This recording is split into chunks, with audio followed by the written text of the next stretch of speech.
Hello दोस्तों, आज मैं आपके सामने में एक नया टॉपिक लेके आया हूं और जिसका शीर्षक है sources of modern Indian history. जैसा कि आप जानते हैं कि हिस्ट्री में सोर्स लिखना बहुत ज़रूरी होता है और ये मैं बार बार रिपीट कर रहा हूं कि जब तक आपको सोर्स के बारे में मालूम नहीं होगा तब तक आप अपने आंसर सही ढंग से नहीं लिख पाएंगे।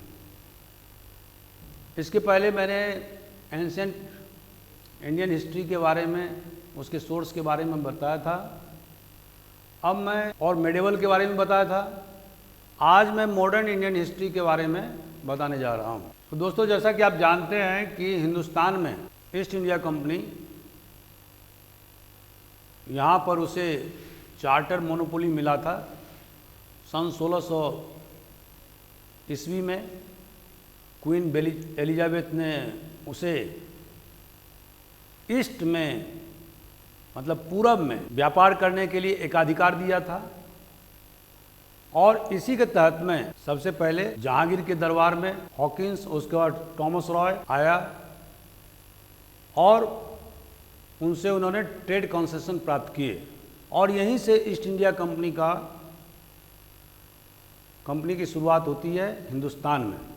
जब तक मुगल साम्राज्य ताकतवर था तब तक ईस्ट इंडिया कंपनी एक ट्रेडिंग कंपनी के रूप में कार्यरत रही, लेकिन बाद में जब ईस्ट इंडिया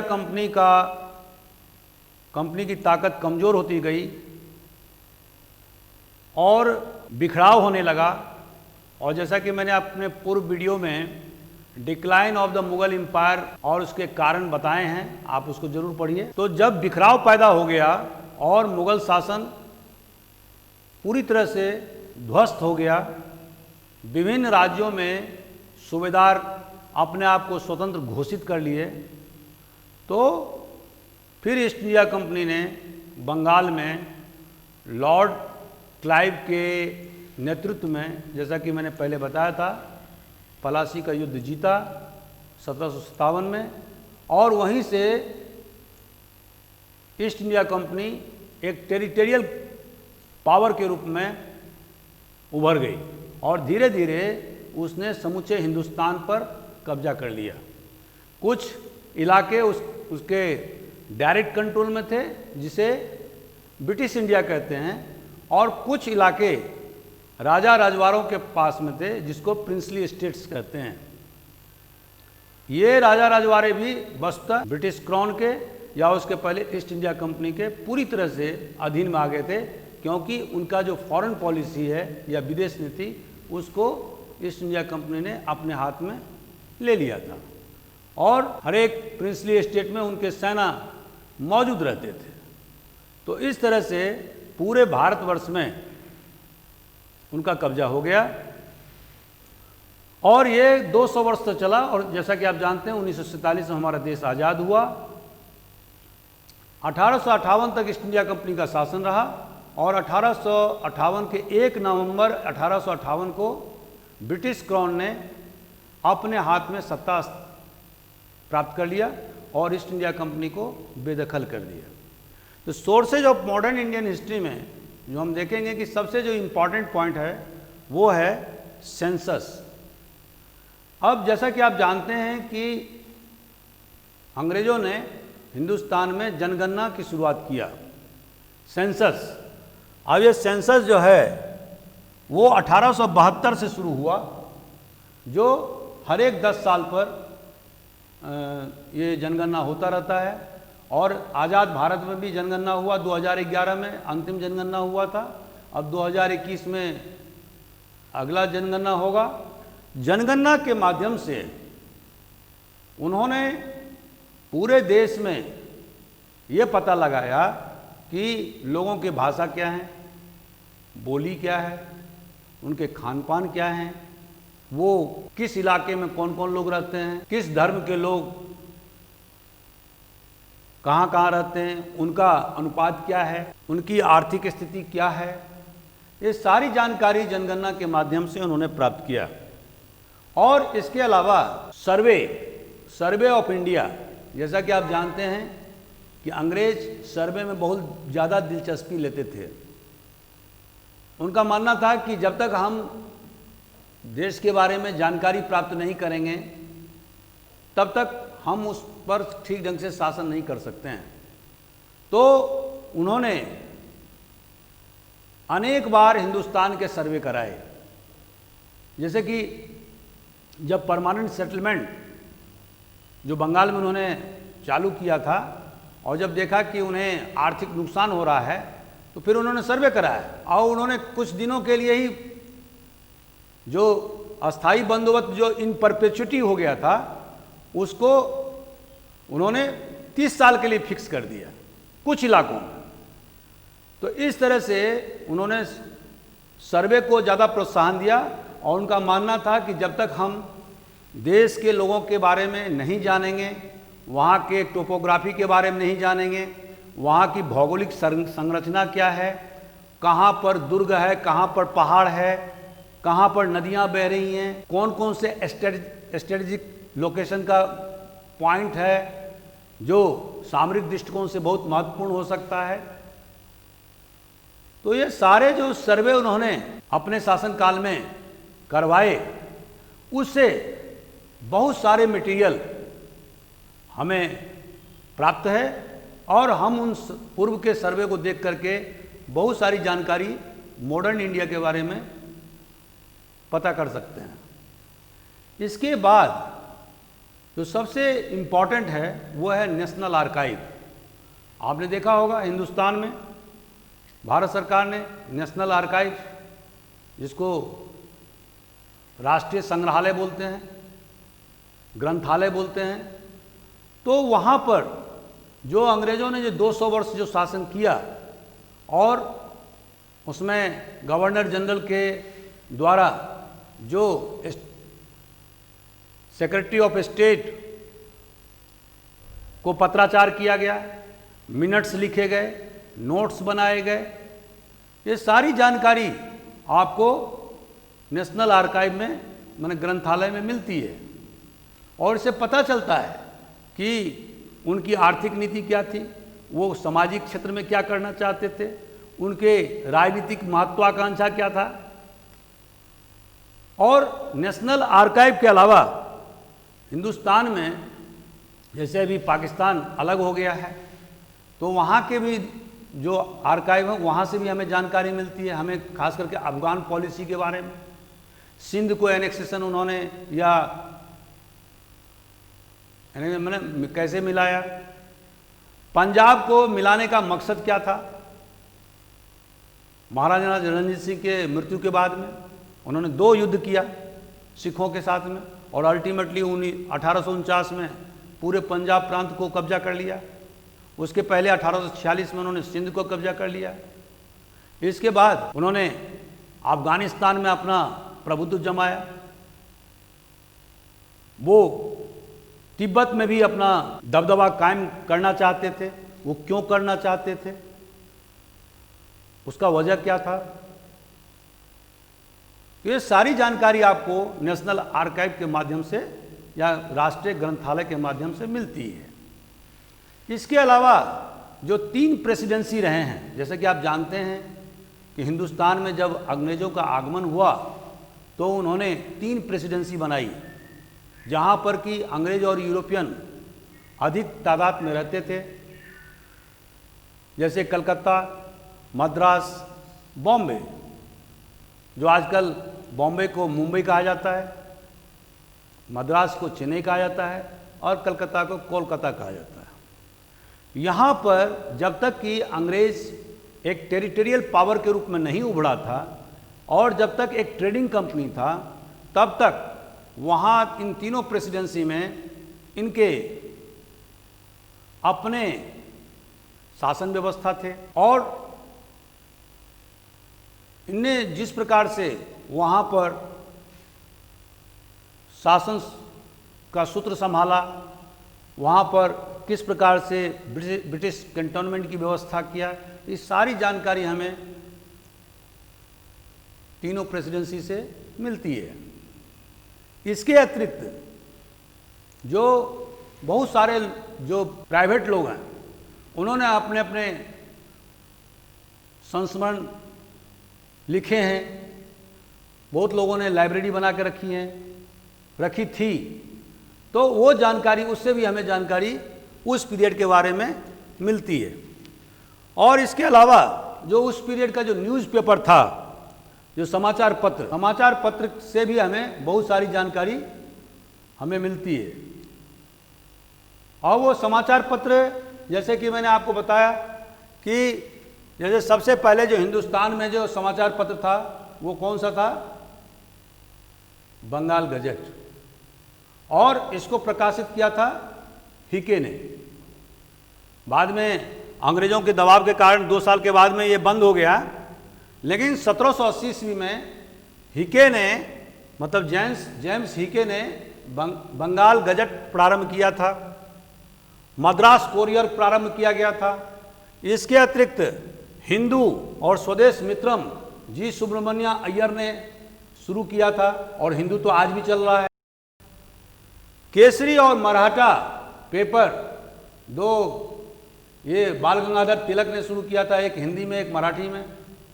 और इसके अतिरिक्त बंगाली सुरेंद्रनाथ बनर्जी ने शुरू किया था।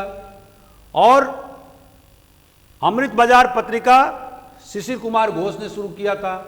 और इसके अतिरिक्त Sudhakar, Gopal Krishna Gokhale, voice of India दादा भाई नौरोजी, इंदु प्रकाश, ज्ञान प्रकाश, सोम प्रकाश, ये सारे पेपर हिंदुस्तान में छपने लगे थे 19वीं शताब्दी के उत्तरार्ध में और 20वीं शताब्दी के पूर्वार्ध में।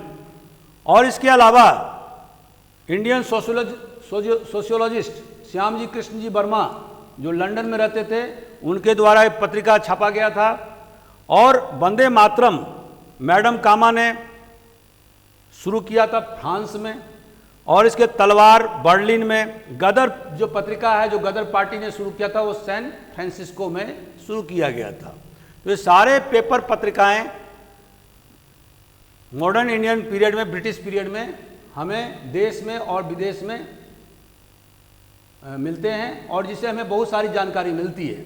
लेकिन एक बात ध्यान करने वाली बात है कि जो हमारे राष्ट्रवादियों द्वारा जो अखबार छापे गए थे, पत्रिका छापे गए थे, और जो ब्रिटिश गवर्नमेंट के समर्थक के द्वारा जो पत्र और पत्रिकाएं छापे गए थे, दोनों के जो ऑब्जेक्टिव हैं वो भिन्न हैं।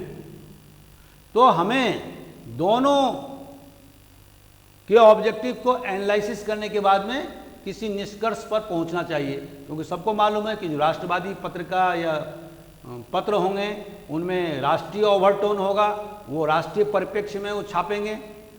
तो बहुत सारे जो अतिशयोक्ति है या एग्जेगरेशन है, उसको एक इतिहासकार या इतिहास के विद्यार्थी को उन सब चीज़ों को माइनस कर देना चाहिए, हटा देना चाहिए, और समग्र मूल्यांकन करना चाहिए। इसके अतिरिक्त जो उस पीरियड के जो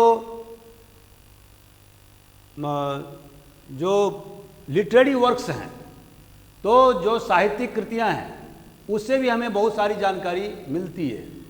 अब जैसे साहित्यिक कृतियों में आपने नाम सुना होगा बंकिम चंद्र चटर्जी का। उनके द्वारा आनंद मठ उपन्यास लिखा गया था, और इसी आनंद मठ उपन्यास में वंदे मातरम जो हमारा राष्ट्रीय गान है वो भी शामिल है, उसी का वो हिस्सा है। और ये जो हमने पहले के वीडियो में बताया था, जो 1770 ईस्वी में जो सन्यासी विद्रोह हुआ था, 1770 से लेकर 72 ईस्वी के बीच में जो सन्यासी विद्रोह हुआ था पूर्वी बंगाल में, उसके बारे में इस नॉवेल से या इस उपन्यास से हमें जानकारी मिलती है। और बंकिम चंद्र चटर्जी ने बहुत सारे उपन्यास लिखे हैं, जिसमें कि आनंद मठ तो है ही, और अंतिम जो सबसे महत्वपूर्ण जो उनका उपन्यास है वो है राजसिम्हा। इसके अलावा जो नील दर्पण एक नाटक है, नील दर्पण, और ये नील दर्पण जो किताब है वो दीनबंधु मित्रा ने लिखा है, और वो इस पीरियड का पूरा बखान करता है कि किस तरह से जो इंडिगो या नील के उत्पादक जो किसान थे वो किस प्रकार से अंग्रेजों के अत्याचार से परेशान थे। और जैसे मैंने आपको पूर्व के वीडियो में बताया था कि हिंदुस्तान में नील के उत्पादन पूरी तरह से यूरोपियों का एकाधिकार था और इसमें ये बिहार में, बंगाल में और देश के अन्य हिस्सों में उन्होंने 3 कठिया सिस्टम लागू कर दिया था।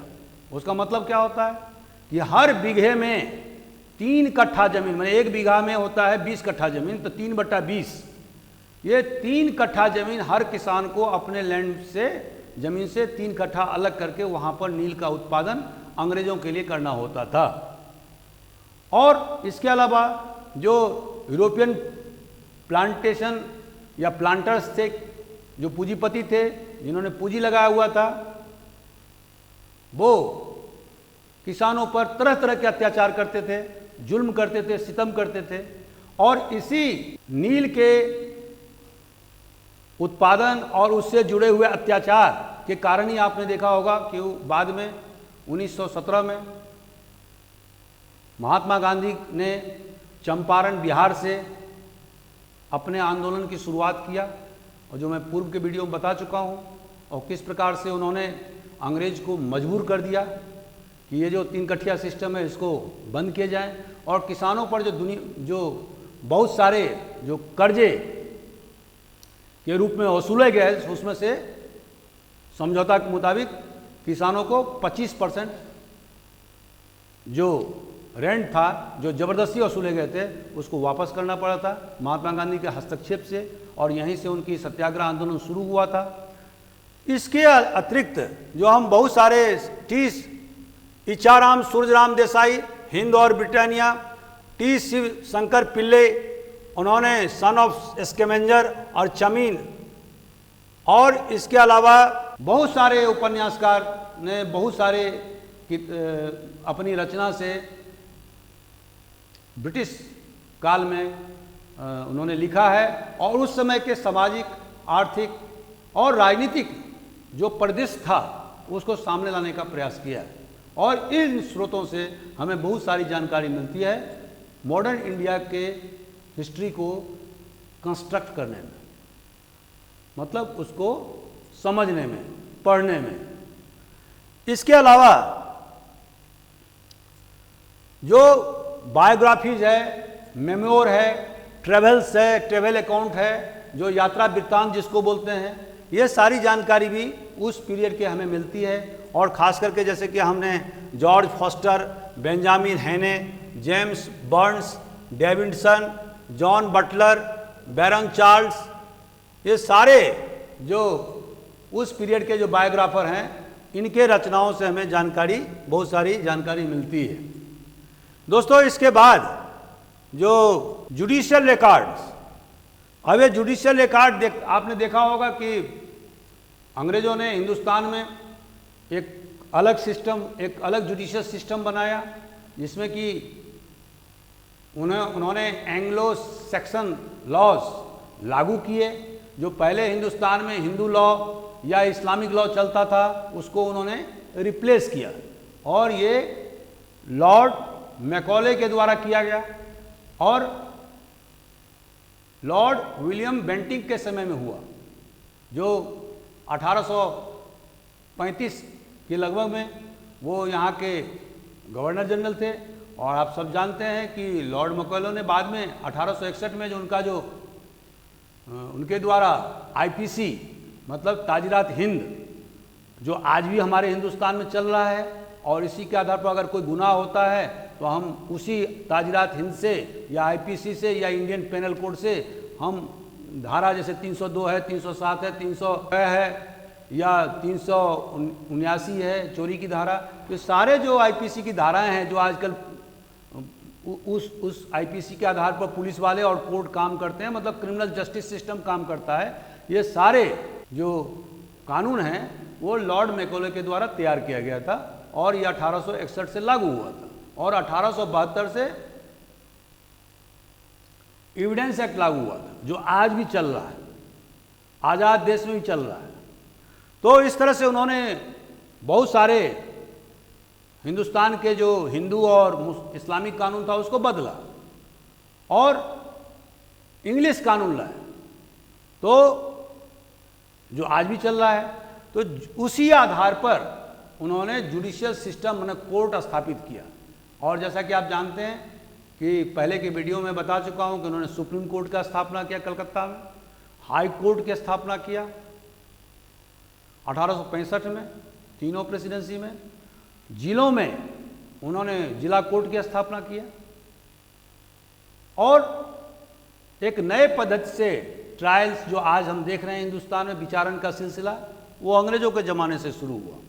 तो ये जो उस पीरियड के जो जुडिशियल रिकॉर्ड्स हैं, ये हमारे लिए बहुत ही ज़्यादा महत्वपूर्ण है कि किस तरह से जजेस फैसला करते थे और क्या वो निरपेक्ष रूप से करते थे या उनका जो जजमेंट होता था वो यूरोपियन की तरह टिल्ट होता था, और जजमेंट देते वक्त वो किस किस चीज़ का ख्याल रखते थे, कौन कौन से आधारभूत सिद्धांतों को वो अपनाते थे। तो ये सारी जानकारी हमें, जो कि बहुत भास्ट है, बहुत ज़्यादा जानकारी है, वो जुडिशियल रिकॉर्ड्स, उन जुडिशियल रिकॉर्ड से हमें अंग्रेज़ों के न्याय पद्धति के बारे में जानकारी मिलती है। इसके अलावा जो क्रिएटिव लिटरेचर, उस जमाने, अंग्रेज के ज़माने में बहुत सारे लोगों ने बहुत सारे साहित्यिक कृति लिखे हैं जिसके बारे में आपको हम अभी बता चुके हैं। इसके अतिरिक्त पेंटिंग्स, ये पेंटिंग्स जो है वो बहुत मददगार है। जैसे कि 1857 का जो विद्रोह हुआ, तो 1857 के विद्रोह के बाद में आप जैसा कि जानते हैं कि यहाँ के जो नायक थे, जो हिंदुस्तानी फौज थी और जो हिंदुस्तानी जो लीडरशिप थी, वो पूरी तरह से हार गई। लेकिन उस पीरियड का जो चित्र है, कुछ अंग्रेज़ों के द्वारा बनाए हैं, कुछ हिंदुस्तानियों के द्वारा बनाए गए हैं। अंग्रेज़ों के द्वारा खास करके जो relief of Lucknow by Thomas James Barker और in memoriam by Joseph Noel Paton, ये दोनों चित्रकारों ने उस 1857 के क्रांति का सचित्र वर्णन किया है और किस तरह से अंग्रेज़ों को या उनके बच्चों को या उनको महिलाओं को जोर जबरदस्ती किया गया, इसके बारे में पूरी जानकारी ये दोनों चित्रकार, पेंटर अपने पेंटिंग के माध्यम से देते हैं। इसके अतिरिक्त पटना कलाम पेंटिंग का भी इजाद हुआ और इसमें उन्होंने उस पीरियड के जो सामाजिक, आर्थिक और जो राजनीतिक जो स्थिति थी उसके बारे में व्याख्या पटना कलाम पेंटिंग के माध्यम से हुई है, 18वीं शताब्दी का, 19वीं शताब्दी का। और ये हमारी जानकारी जो है बहुत महत्वपूर्ण है, क्योंकि उस पीरियड का जो सामाजिक संरचना है उसकी जानकारी हमें पटना कलाम पेंटिंग से होती है। इसके बाद एक कालीघाट पेंटिंग का भी इजाद हुआ, जो कलकत्ता और उसके आसपास में इसका डेवलपमेंट हुआ और उस पीरियड में कलकत्ता के सामाजिक जीवन की ये व्याख्या प्रस्तुत करता है। शहर का विकास कैसे हुआ, लोगों का स्टैंडर्ड ऑफ लिविंग कैसा था, माने जीवन स्तर कैसा था, किस तरह से अंग्रेजों ने वहाँ पर धीरे धीरे बदलाव लाने शुरू किए, ये जानकारी हमें कालीघाट पेंटिंग से मिलती है। इसके अतिरिक्त हिंदुस्तान में जब राष्ट्रवादी आंदोलन बहुत तेज़ों से जोड़ पकड़ा, तो हमारे हिंदुस्तानी चित्रकार, जिसमें कि सबसे महत्वपूर्ण है नंदलाल बोस, राजा रवि वर्मा, अवनींद्रनाथ टैगोर, जो रविन्द्रनाथ टैगोर के भतीजे थे, और इसके अतिरिक्त ए.के. कुमार स्वामी, ई.वी. हेवेल, और इन सब चित्रकारों ने 19वीं शताब्दी और 20वीं शताब्दी के हिंदुस्तान के बारे में, उसकी सामाजिक परिस्थितियों के बारे में, राजनीतिक परिस्थिति के बारे में पूरी जानकारी हमें दिया है। हालांकि जो हिंदुस्तानी जो चित्रकार हैं उनमें बहुत सारे जो चित्र हैं, पेंटिंग हैं, वो हिंदुस्तान के मिथोलॉजी या धर्म पर आधारित हैं। लेकिन बहुत सारी जो पेंटिंग है, अगर आप उसको ठीक ढंग से देखें तो उससे उस समय के हिंदुस्तानी शासन व्यवस्था, खास करके जो सामाजिक जो संरचना है, जो राजनीतिक गतिविधियां, उसके बारे में हमें जानकारी मिलती है। इसके अतिरिक्त आपने देखा होगा आर्किटेक्चर, अंग्रेजों ने अभी राष्ट्रपति भवन बनाया जिसको लुटियन जोन कहते हैं, लुटियन जोन, और बहुत सारे बिल्डिंग का निर्माण उन्होंने दिल्ली में किया जब उन्होंने राजधानी दिल्ली में स्थानांतरित किया 1912 में। उसके पहले कलकत्ता में उन्होंने सुप्रीम कोर्ट और सेक्रेटेरिएट और बहुत सारे बिल्डिंग उन्होंने बनाए जो अंग्रेज पद्धति से बनाए। और उससे हमें पता चलता है कि जो आर्किटेक्चर, जो भवन निर्माण कला है, उसमें उन्होंने कितनी निपुणता हासिल किया था, और उससे उनके सोच के बारे में भी पता चलता है। तो इस तरह से हम देखते हैं कि आज़ादी के आंदोलन में बहुत सारे हमारे नेता, खास करके महात्मा गांधी, उन्होंने बहुत सारे लिटरेचर लिखे हैं और वो गांधी वाङ्मय के नाम से प्रकाशित हो चुका है। और किस तरह से उन्होंने आंदोलन की रूपरेखा तय किया, किस तरह से उन्होंने नॉन कोऑपरेशन मूवमेंट, माना असहयोग आंदोलन, जो 1920 में शुरू हुआ, 1930 में सविनय अवज्ञा आंदोलन, जिसको सिविल डिसोबीडियंस मूवमेंट कहते हैं, किस तरह से उन्होंने पूना पैक्ट करवाया डॉक्टर अंबेडकर के साथ में, जब अंग्रेजों ने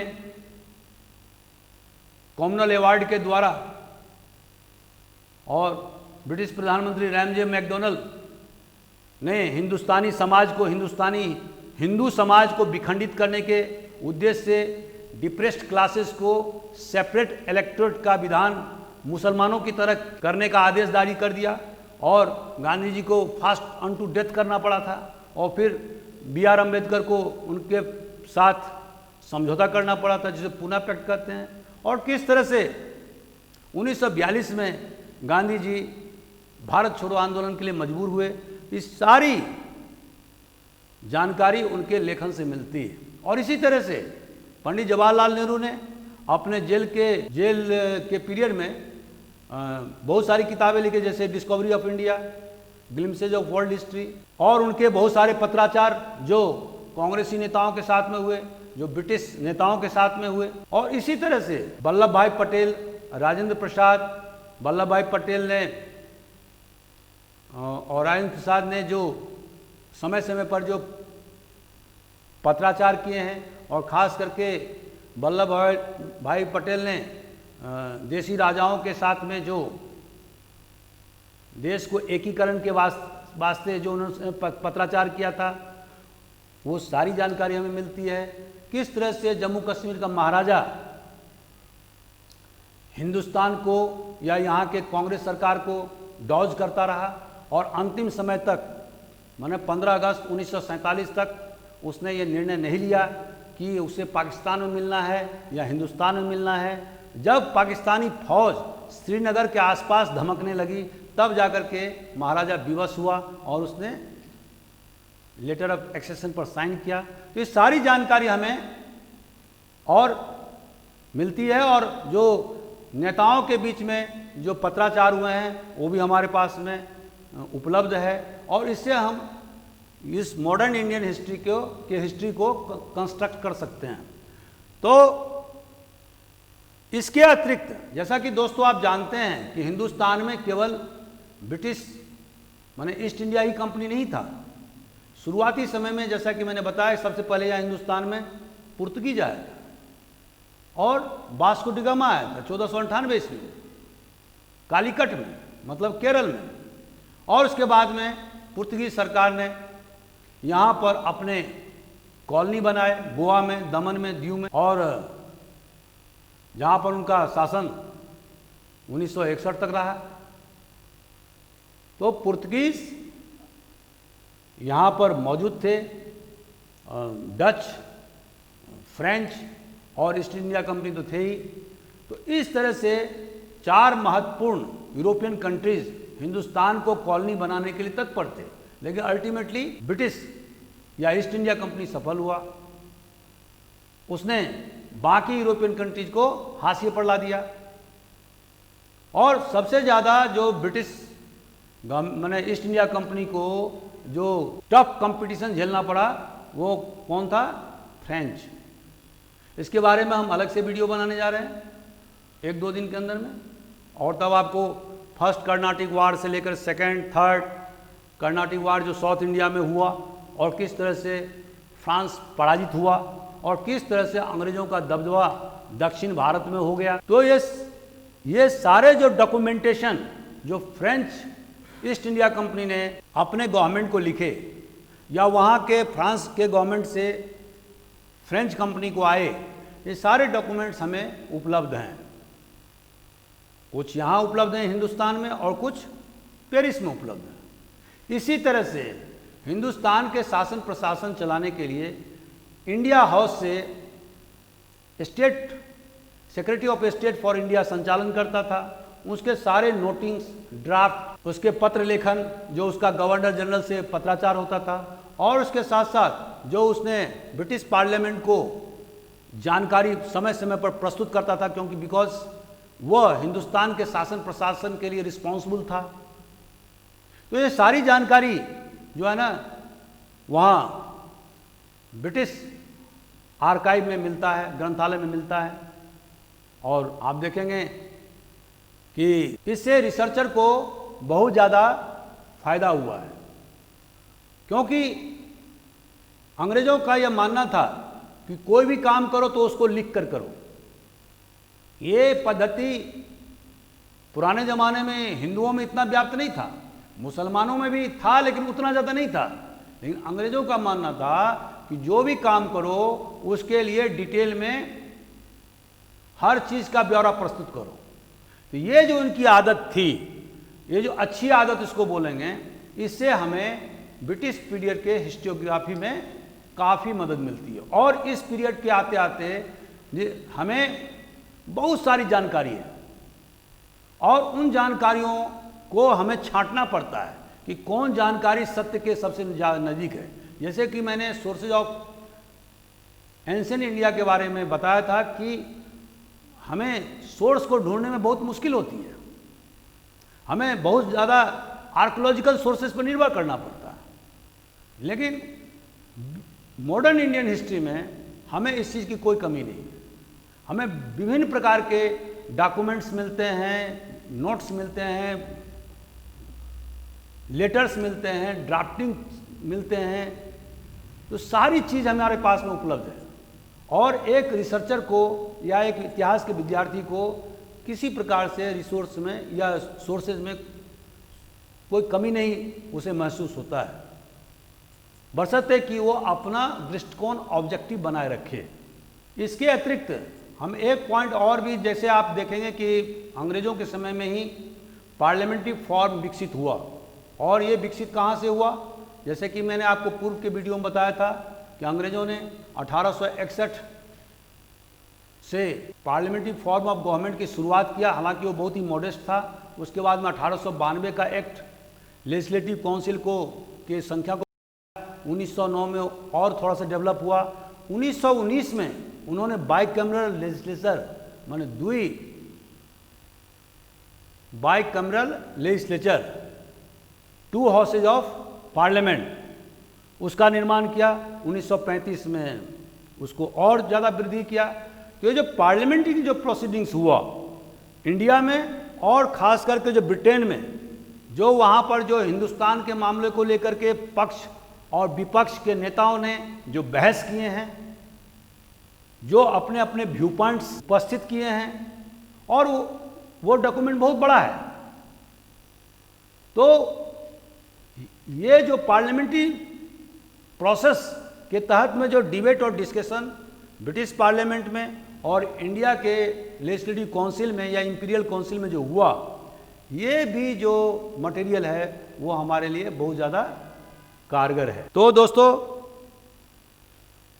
आज ये मॉडर्न इंडियन हिस्ट्री के सोर्सेस के बारे में मैंने संक्षिप्त में आपको बताया। आपको ये वीडियो कैसा लगा आप ज़रूर हमको बताएं, अपने कमेंट्स लिखें, और अगर आपका कोई सुझाव है तो आप ज़रूर हमें बताएं। मैं अगले वीडियो में उसमें दोबारा से उन पॉइंट्स को शामिल करने का प्रयास करूंगा। अगर आपको ये वीडियो अच्छा लगता है तो आप ज़रूर सब्सक्राइब करें, लाइक करें, शेयर करें।